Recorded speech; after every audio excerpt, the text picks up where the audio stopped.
Foura Tuizere est une rescapée de guerre, pour ne pas dire une miraculée, vu l'attaque qu'elle a subie et les circonstances de sa fuite jusqu'à son arrivée ici, à l'hôpital Bethesda de Goma. Le 27 octobre dernier, Kalengera, son village situé au sud de Rutshuru, est pris pour cible. La bombe a explosé chez moi et a tué mon mari.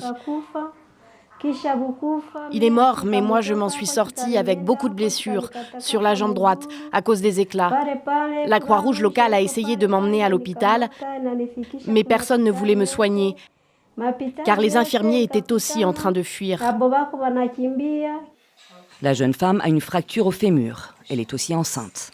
Avant d'être opérée pour sa jambe, elle a donc dû subir une césarienne. Des jumeaux en bonne santé. On leur a proposé qu'on doit enlever les enfants parce qu'on devrait la mettre sur traction pour le traitement de la fracture au niveau des fémurs.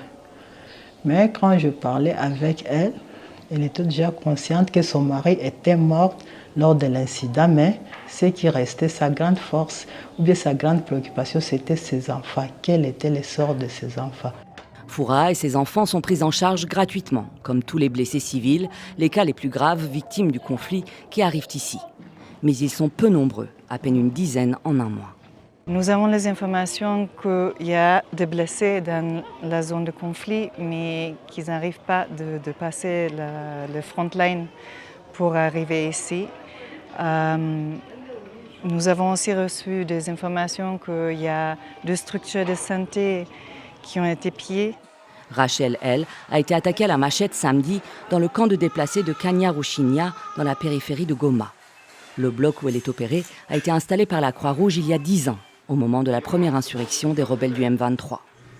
Selon l'ONU, depuis le 20 octobre, au moins 188 000 personnes ont été nouvellement déplacées par les combats. Même s'il y a des blessés, je pense qu'ils ne vont pas avoir accès aux santé pour le moment. Donc, on risque de recevoir beaucoup de blessés une fois que le conflit se calme ou s'il y a un corridor humanitaire qui s'ouvre pour les blessés pour arriver ici. On risque d'avoir beaucoup de blessés ici.